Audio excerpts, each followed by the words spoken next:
In the Ibrutinib versus Venetoclax combination, I think there's two ways to look at it.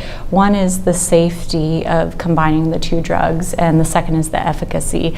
And a lot of times when we talk about safety of a combination, we don't want to see any toxicities that are greater than either drug alone, which is certainly true with Ibrutinib Venetoclax. You don't see any toxicity profile that's different than what we expect for Ibrutinib or Venetoclax.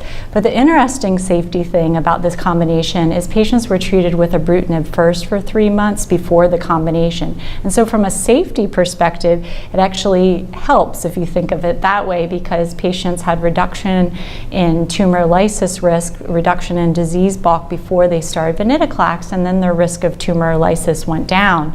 I think subsequently, which will need a longer follow-up, but because the goal of the study was to randomize stopping for patients that reach undetectable MRD, from a safety perspective, you might eliminate some of the toxicities if you either reduce the combination or stop drugs altogether. That's the safety part, which is exciting, that a combination might actually reduce risk of both drugs if you think of it that way in the end. The second part, in terms of efficacy, now the study was that was presented at ASCO by Bill Weird of last year really was pre-planned to look at the first 30 patients in terms of MRD efficacy. From an overall response standpoint, overall responses were extremely high, near 100%.